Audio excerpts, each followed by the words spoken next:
இந்த துவாவை காலையிலும் மாலையிலும் யார் ஓதுகிறார்களோ அவர் நரகத்தை விட்டு பாதுகாக்கப்படுவார் என்பதாக நபிகள் நாயகம் ஸல்லல்லாஹு அலைஹி வஸல்லம் அவர்கள் கூறினார்கள். அன்பானவர்களே, வாருங்கள் நாயகத்துடைய வார்த்தையை கேட்கலாம். ஹஸ்ரத் முஸ்லிம் இப்னு ஹாரிஸ் ரலியல்லாஹு தஆலா அவர்கள் கூறுகிறார்கள், நபி ஸல்லல்லாஹு அலைஹி வஸல்லம் அவர்கள் இந்த விஷயத்தை இடத்தில் ரகசியமாக கூறினார்கள். நீர் மஹரிப் தொழுகைக்கு பின்பு அல்லாஹும்ம அஜ்ர்னி மினன்னார், யா அல்லாஹ் நரகத்தை விட்டு என்னை பாதுகாப்பாயாக என்கின்ற இந்த துவாவை 7 முறை நீர் ஓதினால் அன்று இரவு நீ மரணித்து விட்டால் நரகத்தை விட்டு பாதுகாக்கப்படுவீர்.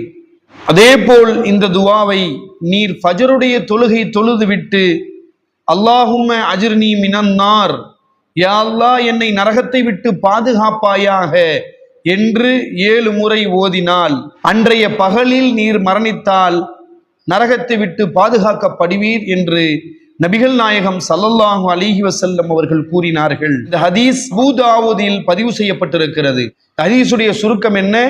மஹரிப் தொழுகைக்கு பின்னாலும் ஃபஜருடைய தொழுகைக்கு பின்னாலும் அல்லாஹும்ம அஜ்ர்னி மினன்னார் என்கின்ற இந்த துவாவை 7 முறை நாம் ஓதுகிற பொழுது நாம் இரவில் மரணித்தாலோ அல்லது பகலில் மரணித்தாலோ நரகத்தை விட்டு பாதுகாக்கப்படுவோம் என்பதை நபி ஸல்லல்லாஹு அலைஹி வஸல்லம் அவர்கள் கூறுகிறார்கள்.